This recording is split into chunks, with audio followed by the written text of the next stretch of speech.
Noswaith dda, a chroeso i bodlediad o'r Hwyrol Weddi Eglwys Dewi Sant ar y 4 Sul ar 10 wedi'r Trindod.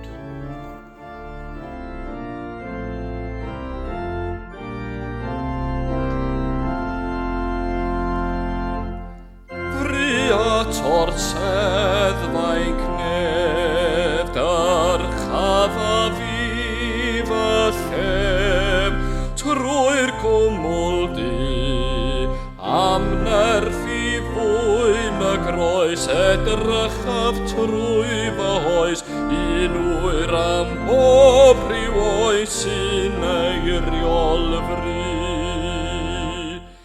Troes efais ddefn yw, fy mhechod dir fawr yw, o flaen y neb.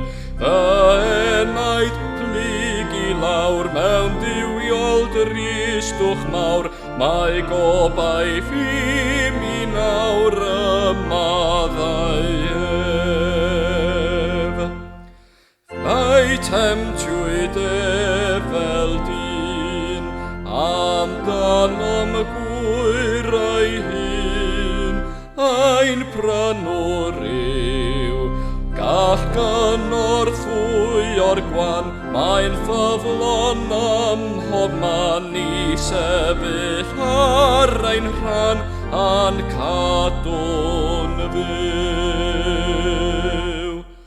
O Iesu gwrando'n cri, does arall ond ydi, all ein glanhau, mwy ydi'r hyn dy waed na'r pechod mwyaf gaid, a mwy dy gariad rad na maint ein bai.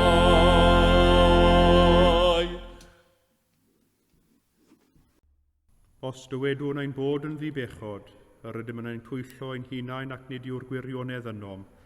Os gyffeswn ein pechodau, y mae fe yn ffyddlon ac yn gyfiawn ac fe byddea felly i ni ein pechodau a'n glanhau o bob anghyfiawnder. Garedigion yng Nghrist, yr ydym yn presenoldeb y Duw byw a holl gwmpaini nef, i offrym iddo trwy ein harglwydd Iesu Grist, ein haddoliad a'n mawl a'n diolch, i gynyddu mewn gwir wybodaeth o'i gariad mawr tuag atom ac i'w ras gael dwi'n ffrwyth yn ein bywydau. Yr ydym wedi dod i wrando a derbyn sanctaidd a'r Duw, i geisio grymusol nerth yr ysbryd glân ac i weddio dros ein hunain a thros bawb, fel y derbyniwn y pethau hynny sydd rhaid i ni wrthynt yr ein lles a'n daioni. Ond yn gyntaf, cyffeswn ein pechodau, a cheisio gan ein tad, ei fyddeiant a'i dangnefedd. Cyffeswn i Dduw holl alluog, y tad y mab yr ysbryd glân, i ni bechu ar feddwl gair a gweithred. Gadawsom heb ei gwneud y pethau dylasym ei gwneud, a gwneithom y pethau na ddylasym ei gwneud. Gan hynny, gweddiwn ar ei Dduw drigyrhau wrthym. Trigyrhaed yr holl alluog Dduw wrthym, a maddau ni ein holl bechodau. Gwaredid ni oddi wrth bob drwg, a'n cadarnhau a nerthu ym mhob daioni, a'n dwy'n i fywyd tragwyddol. Amen. Yr holl alluog Dduw sy'n maddau bawb sydd yn wir a difeiriol, a drigyrhaw wrthych, maddau i chwi a'ch gwared oddi wrth eich holl bechodau, eich cadarnhau a'ch cryfhau ym mhob daioni, a'ch cadw yn y bywyd tragwyddol, trwy Iesu Grist ein harglwydd. Amen.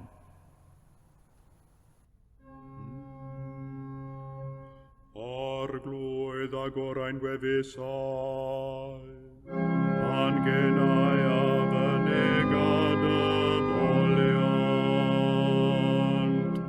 Dyw brosiau'n canorthwyo, arglwydd brysurau un camorf, gwogoniant i'r tad ac i'r mab ac i'r ysbryd glân, megis yr oedd yn y dechrau, y mae'r awr hon ac a bydd yn wastad, yn oes oes oes.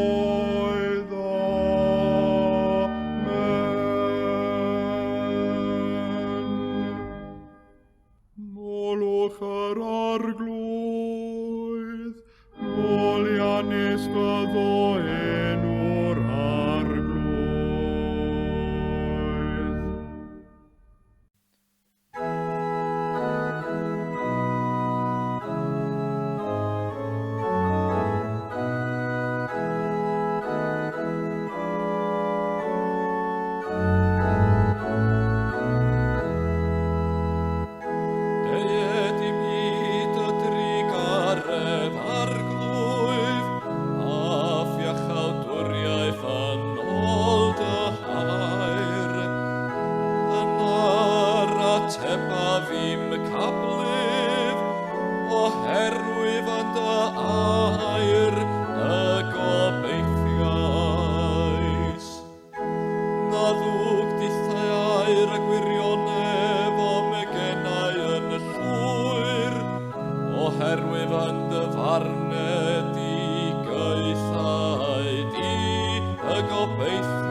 Daw'r llys gyntaf o lyfr Exodus, y bedwaredd bennod ar 10, gan ddechrau yn y bedwaredd adnod ar 10.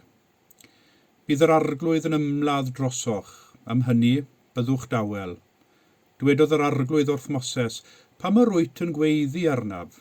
Dywed wrth yr Israeliaid am fynd ymlaen.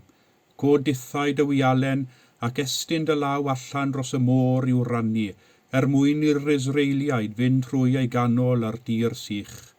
Bydda finnau'n caledu cylonnau'r Eifftiaid mwyn iddynt ei dilyn, ac enillaf gogoniant ar drail Pharo a'i holl fyddin, a'i gerbydau a'i farchogion.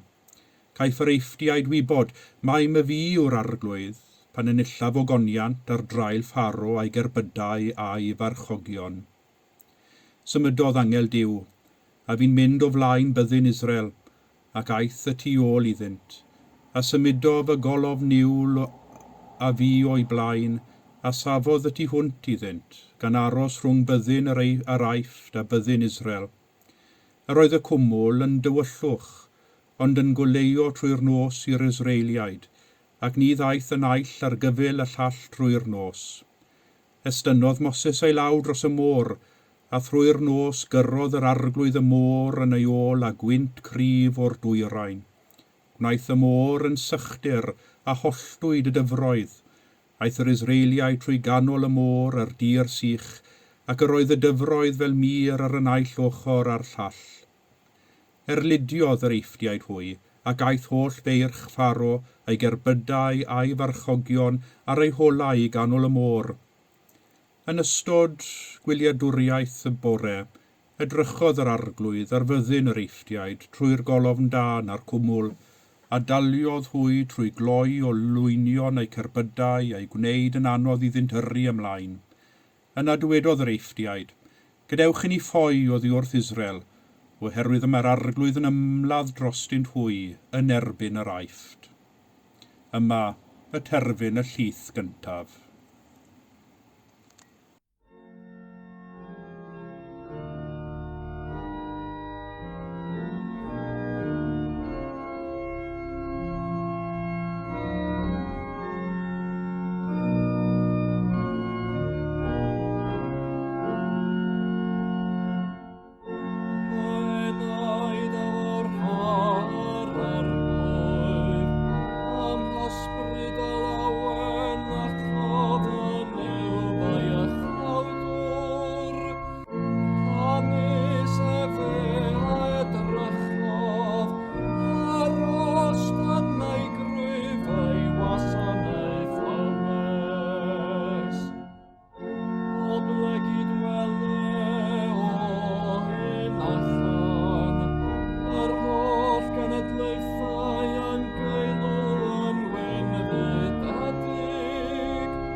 Darlleniad o'r 6 bennod o'r Efengyl yn ôl Mathew, o'r 5 adnod hyd y 15. A phan fyddwch yn gweddio, pidwch â bod fel yr rhagrithwyr, oherwydd y maent hwy'n hoffi gweddio ar eu sefyll yn y synagogau ac ar gonglau'r heolydd mwyn cael ei gweld gan dynion. Yn wir, rwy'n dweud wrthych, mae ei gwobr ganddynt eisoes. Ond pan fyddi di'n gweddio, dos i mewn i'r ystafell, ac wedi caid y ddrws, gweddia ar dy dad sydd yn y dirgel, a bydd dy dad sydd yn gweld yn y dirgel yn dy wobrwyo. Ac wrth gweddio, peidiwch â phentyrru geiriau fel y mae'r paganiaid yn gwneud. Y maent hwy'n tybied y cant ei gwrando am ei haml eiriau. Peidiwch felly a bod yn debyg iddynt hwy, oherwydd y mae eich tad yn gwybod cyn i chwi ofyn iddo beth yw eich anghenion. Felly, gweddiwch chwi fel hyn. Ein tad yn y nefoedd, sancteiddier dy enw. Deled dy deyrnas, gwneler dy wyllus ar y ddeiar, fel yn y nef. Dyroi ni heddiw ein bara beunyddiol, a maddau i ni ein troseddau fel yr yw ni wedi maddau i'r rhai a droseddodd yn ein herbyn. A phaid a'n dwy'n ei brawf, ond gwared ni rhag yr un drwg. Oherwydd os maddeuwch i ddynion neu camweddau, bydd eich tad nefol hefyd yn maddau i chwi. Ond os na faddeuwch i ddynion neu camweddau, ni fydd eich tad chwaith yn maddau eich camweddau chwi.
Goniant i'r tad ac i'r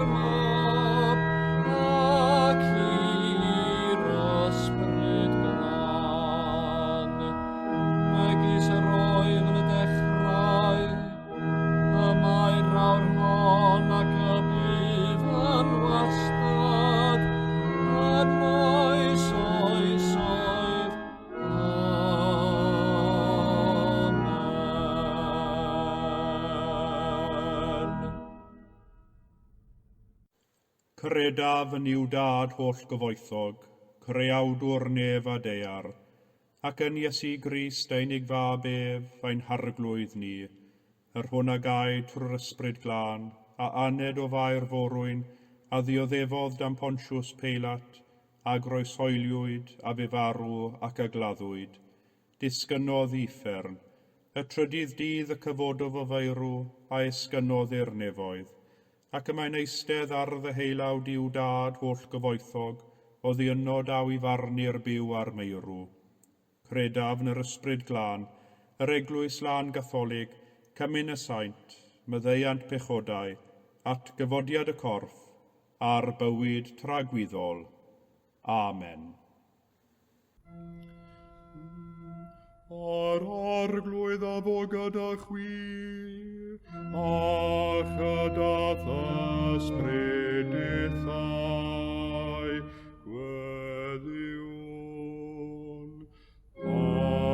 Arglwydd drigar hawr ddim, Crist drigar hawr ddim, arglwydd drigar hawr ddim. Ointod, yr hwnnwyd yn y nefoedd, sanctaidd enw, deled y dair nas, gwneler dewyllus, megis yn y neb, felly ar y ddaiar hefyd.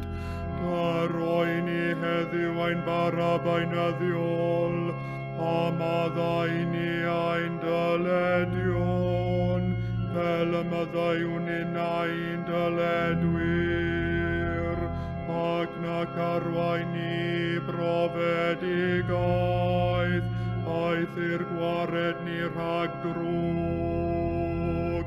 Amen.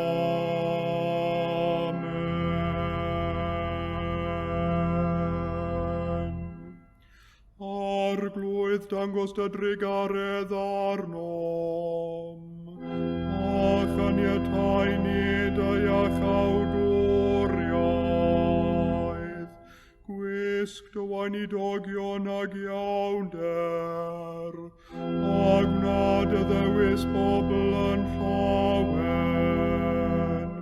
arglwydd cadw dy bobl, o bendithiad etifeddiaeth, arglwydd cadw'r frenhines, ar oiwch anghorwyr ddoethinem,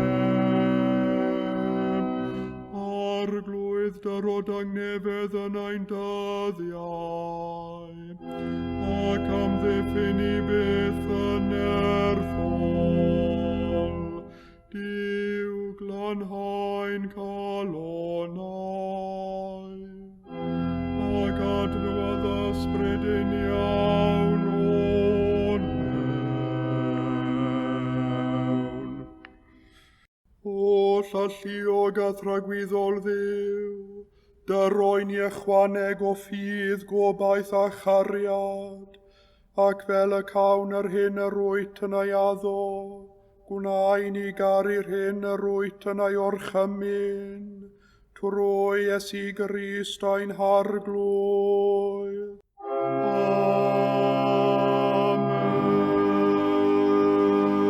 Amen.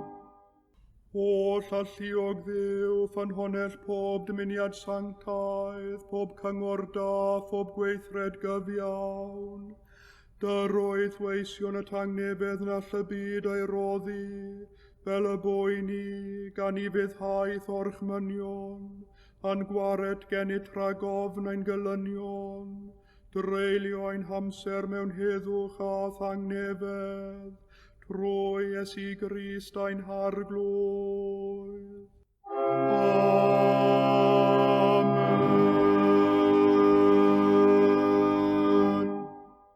Goleua'n maen tywallwch a tylygwn I ti o arglwydd, ac oedd fawr drigaredd am ddiffyn I rhag pob perygl ac embydrwydd yn os hon, trwy gariad deunig fab ein gwared o'r Iesu Grist.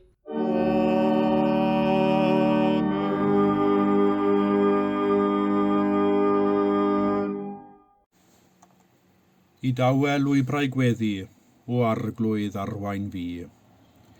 Dad nefol, diolchwn I ti am dy holl ddaioni ni, am ryfeddod dy greadigaeth, am hapusrwydd gwyliau, am gariad dynol a chyfeillgarwch. Gad I ni dy adnabod yn well drwy dy fab Iesu, a byw ein bywydau ar gogoniant I ti ac mewn gwasanaeth I eraill, drwy'n erth dysbryd glân yn om ni, yn awr a byth bythoedd. Amen. Wrth i'r gwaith o ddewis esgob newydd I esgobaeth Abertawe ac Aberhonddu syrthio I fainc yr esgobion, gweddiwn am arweiniad yr ysbryd glân yn ei traddodiaethau. O llalluog Dduw, rhoddwr pob dawn Dionis, edrych yn rasol ar dy eglwys ni arfyniwn arnat, ac arwain ath neddol ddoethineb mainc yr esgobion, sydd bellach ar cyfrifoldeb o ddewis esgob I esgobaeth Abertawe ac Aberhonddu.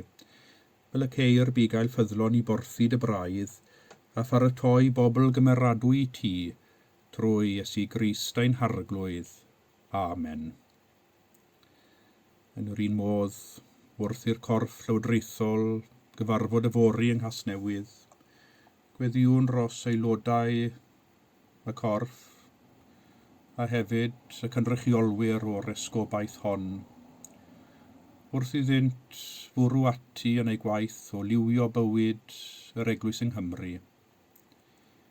Gweddiwn rostynt wrth iddynt drafod yr amryw heriau sydd yn ein hwynebu, nid yn unig fel Eglwys, ond hefyd fel cenedl.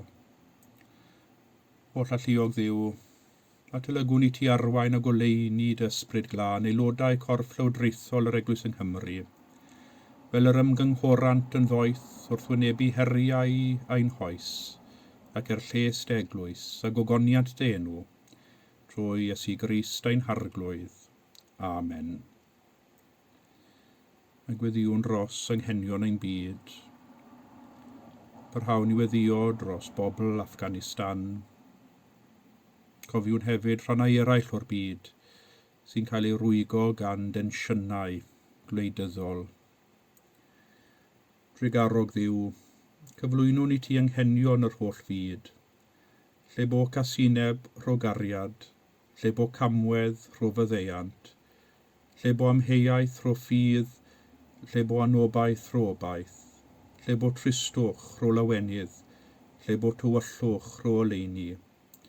Caniatáu ni geisio nid yn gymaint I gael ein cysuro ag I gysuro, nid I gael ein deall ond I ddeall, nid I gael ein caru ond I garu, oherwydd trwy rhoi y derbynion, trwy faddau ymyddeir I ni, a trwy farw y genir ni fywyd rhagwyddol, trwy Iesu Grist ein harglwydd.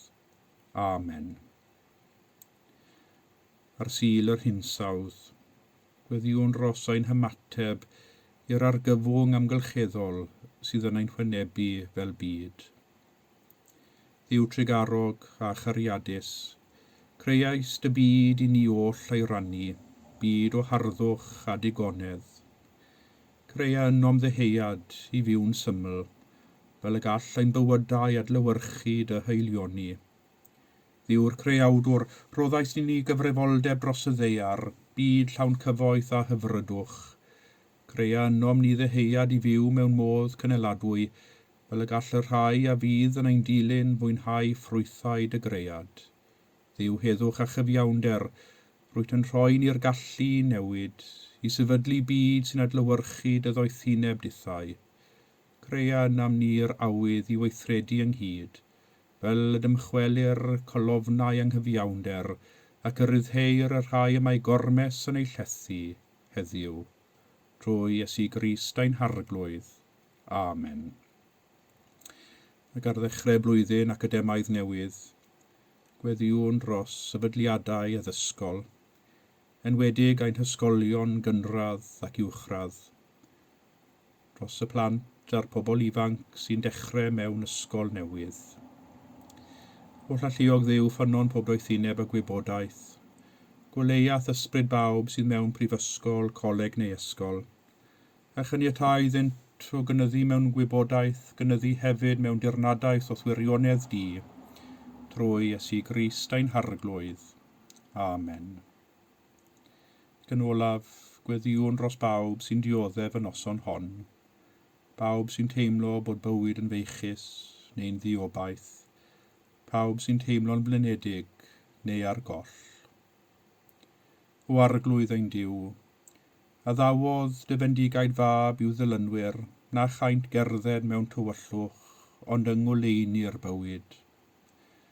Tostyria wrth bawb sy'n dioddef o amheuaeth neu benbleth, a chyniatau iddynt weld o leini di yn Iesu, a dysgu ymhlith dirgelion bywyd, gerdded yn ostyngedig drwy ffydd yn ddoef, gofynnwn hyn mwyn ei enw. Amen. Cynorthwya ni o arglwydd Dduw i ymlacio, rhyddha'r tensiwn sy'n gwneud tangnefedd yn hymosib, gwasgara'r ofnau sy'n ein rhwystro rhag mentro ymlaen, chwala'r pryderon sy'n pylu ein golygon, tyn o ddiwrthym y gofidiau sy'n cuddio dy lawenydd. Cynorthwya ni ddeall ein bod gyda thi, ein bod yn dy ofal, ein bod yn dy gariad, yn un a thi, trwy Iesu Grist ein harglwydd. Amen. A dwedwn gyda'n gilydd eiriau'r gras. Gras ein harglwydd Iesu Grist a chariad Duw, a chymdeithas yr ysbryd glân, y fyddo gyda ni oll, byth bythoedd. Amen.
Ac wrth weddio, peidiwch a phentyrru geiriau fel y mae'r cenhedloedd yn gwneud, y mae'n hwy'n tybied y cant ei gwrando am ei hamleiriau. Y 7fed adnod o'r 6fed bennod o'r Efengil yn ôl Sant Matthew. Be ddaw ein hael lith heno o'r bregaeth ar y mynydd, y darn sylweddol hwnnw o ddisgeidiaeth Iesu sy'n cyffwrdd ag amryw bynciau yn ymwneud â ffydd ac arfer ffydd. Ac mae'r darn y clawsom ni heno yn ymwneud â gweddi. Ac wrth i ni ystyried hyn, mae'n bwysig i ni gofio bod disgeidiaeth Iesu ar weddi yn dod yng nghanol y bregaeth ar y mynydd, a hefyd fel rhan o ddisgeidiaeth ehangach yn ymwneud â dyletswyddau crefyddol. Ac mae 3 dyletswydd y mae Iesu'n trafod yn ei bregaeth. Y cyntaf yw rhoi elusen, yr ail yw gweddi, a'r trydydd yw ympryddio. Ac fe sylwch eto bod gweddi yn y canol, rhwng y ddau, rhoi elusen ac ympryddio. Sa'n credu bod hyn ar hap a damwain o gwbl, ond yn hytrach wrth osod gweddi yn ganolog i'r bregaeth ar y mynydd a hefyd yn ganolog ymhlith y dyletswyddau crefyddol, a mae Iesu'n dangos i ni mor ganolog i'w gweddi yn ein bywydau fel credinwyr a dilynwyr iddo. Mae hwn yn beth digon amlwg i'w ddweud, ac eto i nifer mae gweddïo'n gallu bod yn dipyn o her. Ac os dyn ni'n teimlo'n ychydig yn anesmwyth gyda gweddïo, yna rydym mewn cwmni da, oherwydd yr oedd y disgyblion yn yr un modd yn ansicr, ac fe welwn ni hyn yn ei cais i Iesu. Arglwydd, disg i ni weddïo. Ar yr un llaw, y mae gweddi yn rhywbeth sy'n dod yn hollol naturiol i ni, a mae plentyn yn gallu gweddio yn llawer gwell na beth mae oedolion ar y degau. A oes yr un ohonom ni, sydd ddim ar un adeg neu gilydd, wedi troi at Dduw ac erfyn arno. Y gweddiau byr a bachog hynny, gweddiau tair, ein gweddiau fel seithau yn dod o'n genau, arglwydd rhoi mi nerth, arglwydd rhoi mi dy gysur, arglwydd help, arglwydd diolch. Y mae pob un o'r gweddiau hyn yn ddilys, y mae pob un yn weddi gyflawn ynddo'i hun, y mae pob un yn weddi ddigonol. Wedi'r cyfan, nid y geiriau sy'n pwysig mewn gweddi, ond deheuad y galon. Ar yr un llaw, y mae gweddi mor syml â hynny. Ac eto, mae gennym dueddiad i droi rhywbeth mor syml yn rhywbeth gymleth iawn. Mor gymleth yn wir ein bod yn meddwl nad oes gennym y wybodaeth na'r gallu i weddio ar ein pen ein hunain. A dyna beth sy'n mor hyfryd am ddisgeidiaeth Iesu ar weddi. Mae'n mynd â ni yn ôl i brif ddiben gweddi, sef cyfarthrebu â Duw. Mae gweddi yn ein cysylltu ni ar grym sy'n dal y bydysawd yng nghleder a'i law. Mae gweddi yn gwneud i ni'n ymwybodol o'r cariad dwyfol sydd yn ein hamgylchynu. Mae gweddi yn gwneud Duw yn bresennol yn ein bywydau. Trwy weddi, rydym yn agor ein hunain i'n tad sydd yn y nefoedd. Y mae gweddi yn ddyletswydd crefyddol, oherwydd gweddi sy'n ein cadw'n ffydd rhag oeri ac yn cadw'r Duw rhag teimlo'n bell o ddiwrthym. Pan weddiwn, rydym yn gosod Duw yn flaenllaw yn ein meddyliau. Rydym yn gosod ein hunain yn ei bresenoldeb ac ymgollwn ynddo. Dyna weddi ar ei gorau. Dyna weddi sy'n adnewyddu ac yn cryfhau. Dyna weddi sy'n cadw ein ffydd yn fyw, ein cariad rhag oeri, a'n calonnau rhag caledu. A dyma'r fath o weddi y mae Iesu yn sôn amdani yn ei bregaeth heno. Nid y gweddiau cynulleidfaol ffurfiol rydym yn gyfarwydd â nhw yn ein gwasanaethau yn yr eglwys neu ar y podlediadau hyn, ond y gweddi bersonol, dyddiol, a ddyle fod yn rhan o'n bywydau beunyddiol, sy'n cadw Duw yn ganolog i'n byw a'n bod. Ac yn yr adron hawn yn o'r bregaeth ar y mynydd, fe welwn ni Iesu yn beirniadu'n llym rhai o arferion oedd yn gyffredin yn ei ddydd. Yn gyntaf, mae'n beirniadol o'r rheini sy'n mynnu gweddion cyhoeddus yn y synagogau ac ar gonglau'r rheolydd. Un ffordd yng nghyfnod Iesu o ddangos mor ddiwiol a chyfiawn oedd rhywun, oedd gweddion cyhoeddus. Nid plygu pen yn wylaidd. Oedd y drefn yng nghyfnod Iesu, ond codi dwylo i fyny tua'r nef ac a llais gryf a chadarn ymganu'r gweddiau personol.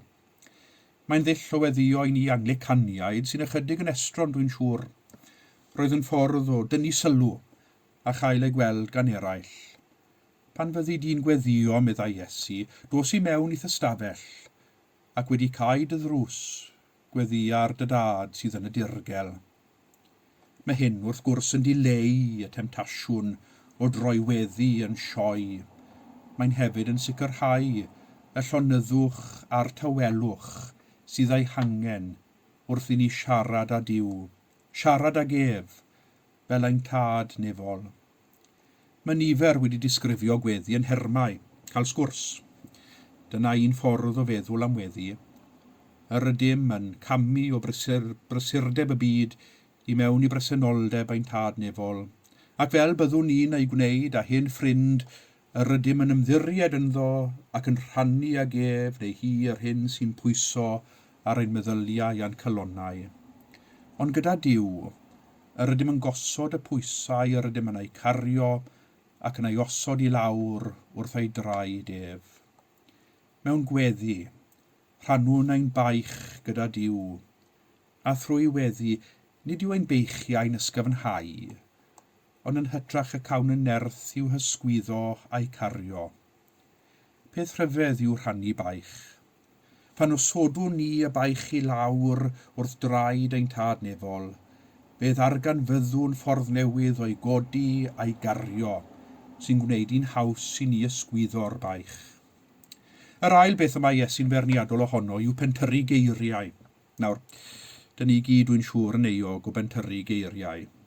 Fel petai y mwyaf i gyd y dwedwn, y mwyaf i gyd bydd y gwrandawr yn gwrando, neu y mwyaf i gyd yn agoswn mor bwysig yw ein erfyniad. Nid nifer y geiriau, na chywirdeb y gystrawen sy'n gwneud i Dduw wrando ar ein gweddiau. Dwi'n cymryd cysur mawr yng ngeiriau Iesu, a mae eich tad yn gwybod cyn i chwi ofyn iddo beth yw eich anghenion. Y mae Duw yn gwybod, y mae Duw yn deall, nid weithred o ddweud sy'n bwysig mewn gweddi, ond y weithred o ofyn, y weithred o ymddiried yn yw ac aros ynddo. Nid oes angen geiriau crand, ac yn bendant nid oes angen pentyrru geiriau. Yn wir, nid oes angen geiriau o gwbl i weddio mewn gwirionedd. Y weithred o osod ein hunain yn presenoldeb Duw yw'r gweddi gorau gallwn ni ei hoffrymu. Eistedd yn dawel, a gadael i Dduw trwy'r ysbryd glân wneud y gweddill. Mae Elfed yn un o emynen crynhoi hyn i'r dim pan ddwedodd, I dawel lwybrau gweddi o arglwydd arwain fi, rhag i mi gael fy nhwyllo gan ddim deiarol fri. Mae muned yn dy gwmni yn newid gwerth y byd, yn agos iawn i'th feddwl o gadw fi o hyd. Tawel lwybrau gweddi. Dyna I chi ymadrodd hyfryd sy'n crynhoi cyfrolau o lyfrau a dysgeidiaeth ar weddi. Ac wrth I ni ar ddechrau wythnos newydd, yn enwedig os ydym yn teimlo'n ansicr yn ein gallu weddio neu wedi syrthio allan o'r arfer o weddio'n ddyddiol. Boed I ni ddefnyddio'r wythnos hon I droedio tawel lwybrau gweddi, trwy neilldio chydig o amser bob dydd, I dreulio nghwmni ein tad nefol. Efallai, fe allwn ni ddechrau trwy adrodd yn gyntaf y weddi addysgodd Iesu I ni gweddi'r arglwydd, ein tad yr hwnnwyt yn y nefoedd, ac yna eistedd a gadael i'r meddwl crwydro, a chyn I ni wybod y byddwn nhw'n teithio ar hyd dawel lwybrau gweddi, heb angen geiriau o gwbl, a thrwy ein gweddi cawn deimlo presenoldeb Duw yn ein hamgylchynu ac yn ein cynnal. Amen.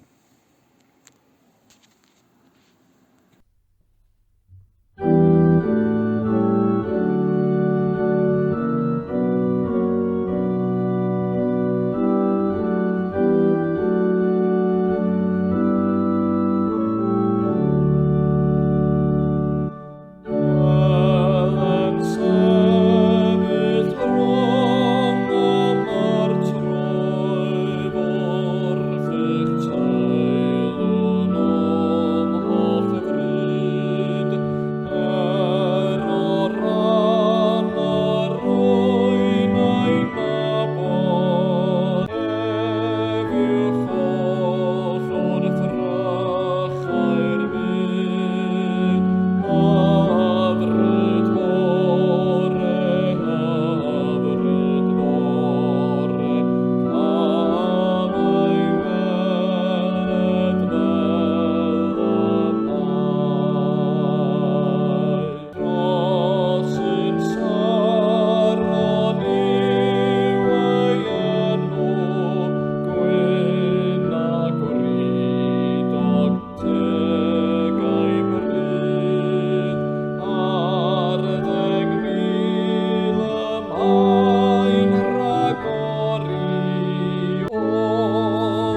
Tangnefedd Duw, sydd uwch law pob deall, a gadwa'ch colonnau a'ch meddyliau yng ngwybodaeth a chariad Duw, a'i fab Iesu Grist a'n harglwydd, a bendith Duw holl alluog, y tad y mab yr ysbryd glân, a fôn eich plith ac adrigo gyda chwi yn wastad. Amen.